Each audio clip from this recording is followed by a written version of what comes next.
Un saludo con todos. Mi nombre es Mauricio Bisuete.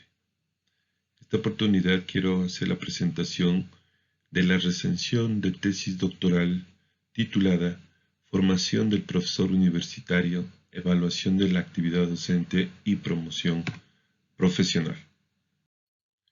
Iniciaremos brevemente con la ficha técnica del trabajo de investigación. Autor, el doctor Díaz Martín William Bernabé. Materia: Educación. Editores: la Universidad Nacional de Educación a Distancia de España, Facultad de Educación, Departamento de Didáctica, Organización Escolar y Didácticas Especiales. Director de tesis: Antonio Medina Rivilla. Fecha de publicación: 18 de mayo del 2015. Está en idioma español y el nivel de acceso y licencia es Creative Commons. Tipo de recurso: tesis. Tipo de acceso: acceso abierto. Introducción. Esta recensión crítica está dedicada a la tesis doctoral publicada bajo el título Formación del profesorado universitario, evaluación de la actividad docente y promoción profesional. El objetivo primordial fue constatar la influencia de la implantación del Espacio Europeo de Educación Superior en la práctica de la docencia en el aula universitaria. La población. Profesores de 7 universidades de Madrid fueron los actores principales en el levantamiento de la información, bajo un instrumento de elaboración propia en la cual 435 profesores respondieron preguntas cerradas con semiabiertos. A esto se sumó el análisis técnico de datos científicos obtenido de software especializados en el tratamiento de datos. A la vez se creó un segundo instrumento, una entrevista individual que se corrió para 56 docentes para reafirmar la línea de tendencia y los datos hasta esa fecha obtenidos. Vale la pena mencionar que también se contrató un servicio de encuestas online y se volvió a utilizar el muestreo aleatorio. En esta ocasión participaron 724 docentes. De esto se sugiere las mejoras en la promoción del personal docente.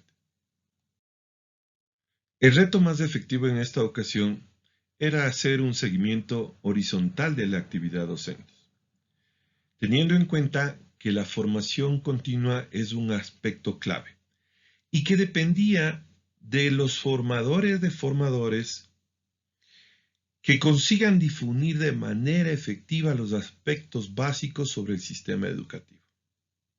Además, que ofrezca la formación que se necesita y en los soportes en los que se tenga mayor difusión. Se cuente con estudios que permitan elaborar planes que se adecúen a las demandas formativas, mida constantemente la transferencia de la formación a la práctica y se evalúen las mejoras. De esto podemos decir que el autor de este trabajo enfrenta algunos cambios de paradigmas de un viejo esquema tradicional de la educación basada en el aprendizaje a la manera de enseñar. Y es ahí donde se resalta que la actividad docente tiene algunas aristas que destacar y resolver para que este proceso de promoción y de formación y de evaluación docente sea efectivo. También se considera como clave la evaluación por parte del alumnado, pero esta evaluación debe prácticamente seguir y compartir las experiencias para mejorar en la práctica. A esto se traduce la intención clara de generar procesos de promoción profesional bajo las exigencias de una normativa que en la mayoría de los casos obliga la existencia de publicaciones bajo los criterios de actualización. Es decir, el personal docente tiene que salvar o solventar las necesidades de docencia e investigación.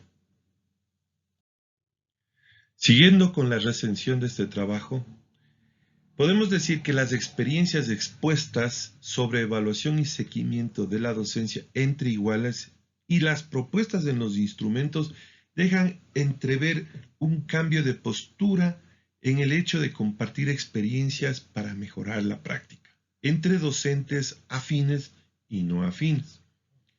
En cuanto a promoción profesional, se debe destacar que no pueden trabajar en igualdad de condiciones, bajo exigencia en cuanto a publicaciones de investigaciones, pues su trabajo es secreto.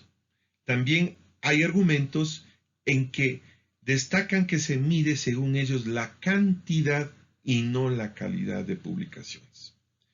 Tal es así que tenemos una visión general.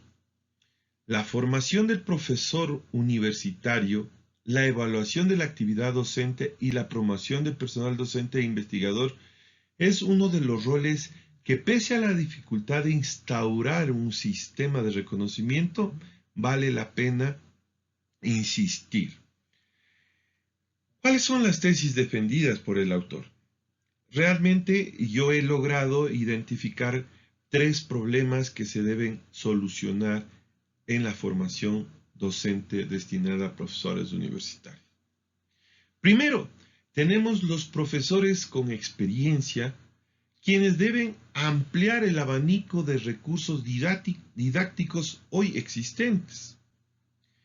También se debe dotar al profesorado Nobel de todas esas herramientas en base a las indicaciones de Bolonia. Y por último, adecuar al alumnado a un sistema que no sea chocante, al menos en el primer año de grado. Podríamos entonces enfatizar en esta última parte que el estudiante debe adecuar su comportamiento y su actitud de aprendizaje hacia los nuevos conceptos de la teoría del aprendizaje. Es decir, olvidarse un poco el esquema de la memoria y pasar a la práctica. Brevemente haremos una descripción del contenido. La investigación e innovación en educación, particularmente en el ámbito universitario, tiene mucho que decir al respecto. La elección de estrategias es amplia. La formación del profesorado universitario tiene que establecer un marco efectivo donde puedan sumarse programas de evaluación a su actividad y pueda determinarse que en esta promoción profesional del docente e investigador sumen instrumentos que midan la transferencia de la formación en el aula.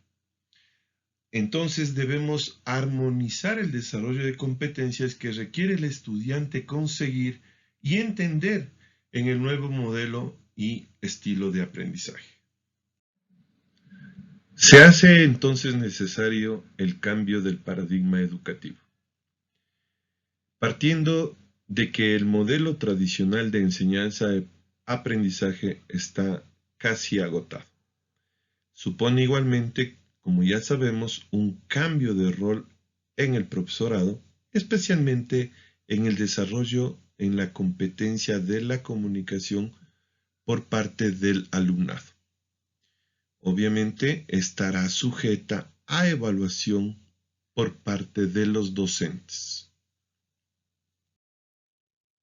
Apoyándose en Zabalza, el autor cita como componentes básicos de la metodología a la organización de los espacios y los tiempos, el modo de suministro de la información, la orientación y gestión de las actividades de aprendizaje y las relaciones interpersonales. Competencia blanda que hoy en la actualidad se debe prestar mucha atención y desarrollar en los alumnos esta capacidad. Para hacernos una idea de la versatilidad de las propuestas prácticas, El autor taxonomiza sobre la metodología aplicable al aula universitaria basándose en De Miguel. Primero, enuncia el método expositivo o lección. A continuación, el estudio de casos. Tercero, el aprendizaje basado en problemas para continuar con la resolución de problemas. Luego, el aprendizaje cooperativo, el aprendizaje orientado a proyectos y finalmente los contratos de aprendizaje. Inmediatamente da paso a la integración de medios, donde señala como competencia clave necesaria en el avance y la integración de las TIC en el entorno educacional y un punto crítico a desarrollar por parte del profesorado para el manejo de entornos digitales. Pues la razón de la vida universitaria es la sociedad en red, redes sociales, ofimática, sistemas operativos, software, científico, etc. Considerándose este elemento como un objeto de estudio. Por otro lado, en la evaluación, la participación de los estudiantes en el proceso de evaluación supone abrir el abanico de posibilidades de la cara a la puesta en práctica del aprendizaje activo. Estas modalidades participativas de evaluación como la autoevaluación, la evaluación entre iguales y la coevaluación se alinea con las disposiciones del Espacio Europeo de Educación Superior, a la vez que da al alumnado la responsabilidad de medir su propio aprendizaje y el uso de las técnicas que aporta la información sobre la actividad docente. Disponer de instrumentos de autoevaluación de la actividad docente es una manera efectiva de contrastar los resultados de la evaluación del alumnado.